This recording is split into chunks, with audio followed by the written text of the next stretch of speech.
Meanwhile, one of the strictest anti-immigration laws in the country now in effect in Florida as well. Senate Bill 1718, it invalidates out-of-state driver's licenses issued. Florida's state legislature had just approved SB 1718, a wide-ranging anti-immigrant law that requires businesses to verify the citizenship status of their employees and increases penalties for transporting undocumented immigrants across Florida's border, among other restrictions. Visit us at Swat&Vee channel with your questions to see how best we can help you out with your process.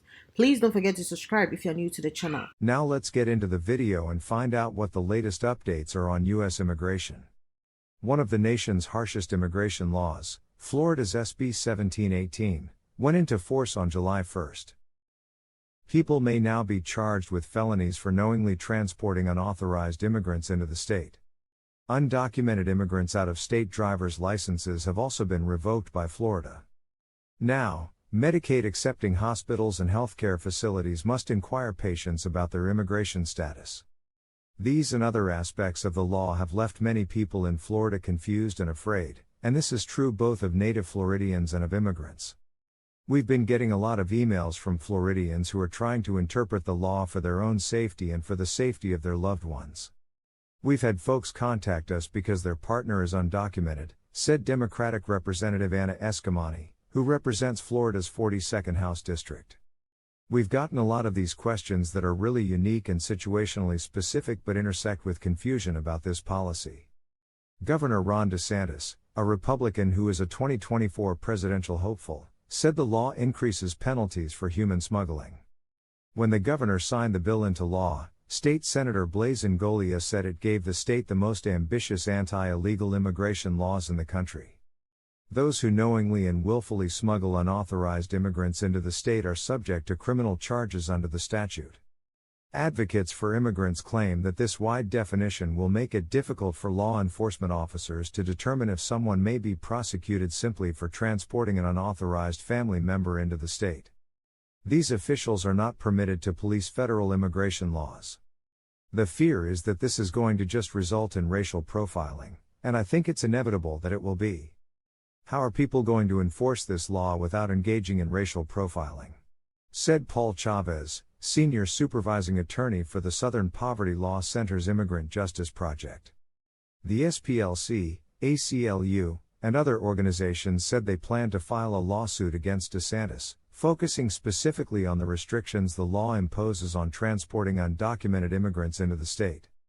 Alvaro Zabaleta, a spokesperson for the Miami-Dade Police Department, told News that officers will not be stopping drivers they suspect are undocumented or may be driving with an out-of-state license without legal citizenship status.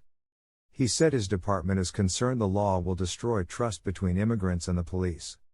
Our main concern is that we don't want our residents to be afraid to call the police if they were physically abused or if they were sexually abused, Zabaleta said. We're here to do community policing, we're here to be involved with the community. We're not here to walk up to you and ask you for documentation and papers, that's not our function. But just a day before the law went into effect, Zabaleta acknowledged his police department was still waiting for guidance from the Florida Department of Law Enforcement about how to handle incidents where an undocumented immigrant is found to be driving with a legally obtained out-of-state driver's license. We haven't received clarification on that or confirmation from the Florida Department of Law Enforcement or Palmer Law Enforcement. They said they're working on getting us that, so that way we have direction, because this is new territory for everyone, he said. Additionally, the law aims to punish employers who use illegal labor. Private businesses with 25 or more employees must utilize E-Verify to ascertain if an employee is authorized to work. Employers who fail to employ E-Verify as required by law may be subject to fines. Criminal penalties may also apply to those who get work permission using forged or incorrect documents. Many seasonal workers in Florida are unsure whether it is safe for them to return this year, according to Tessa Petty, executive director of the Florida Immigrant Coalition. We have partners in Alabama asking us what we tell immigrants, she said. Our agriculture depends on these migrant farm workers, so we don't know if they'll be allowed back in. In June, when protesters organized a day without an immigrant to oppose the new law, Escamani said that certain construction sites reported missing approximately half of their employees. She has also spoken with medical professionals to let them know that patients are not compelled by law to disclose their immigration status. Additionally, Know Your Rights forums have been held in towns and cities across the state to inform residents about what to do if they encounter similar circumstances or are stopped by the police. They do not need to provide their legal status. They do not need to answer questions.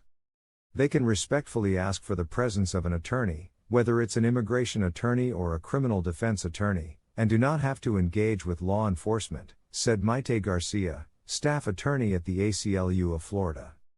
Even though we may be undocumented, we have rights as humans, and we can ask that we be respected, she said. Sometimes laws aren't enforced as they are written. Meanwhile, one of the strictest anti-immigration laws in the country now in effect in Florida as well. Senate Bill 1718, it invalidates out-of-state driver's licenses issued to undocumented immigrants, requires hospitals now to ask patients about their immigration status, allocates more money for migrant relocations, and requires businesses to use a system to verify immigration status for employees. Some are concerned their work in healthcare could be at risk, but supporters believe the state is addressing an issue the federal government has failed to address. And as the law takes effect, protesters are coming together right now in Miami. They plan to announce a new campaign for a federal initiative that'll provide work permits to undocumented workers and their families. They also hope to promote naturalizing eligible people to increase electoral participation in the U.S. Today's protest is happening now at the Pullman Miami Airport Hotel. I hope you guys found this video extremely helpful. If you know anybody that could benefit from this information, definitely make sure to share this video with them. We are all about empowering you with knowledge. So the more people that can benefit from this video, the more people we want watching this video. If you like this video, please make sure to hit that thumbs icon. Thanks for watching, and don't forget to subscribe and hit on the notification bell for more immigration updates. Bye!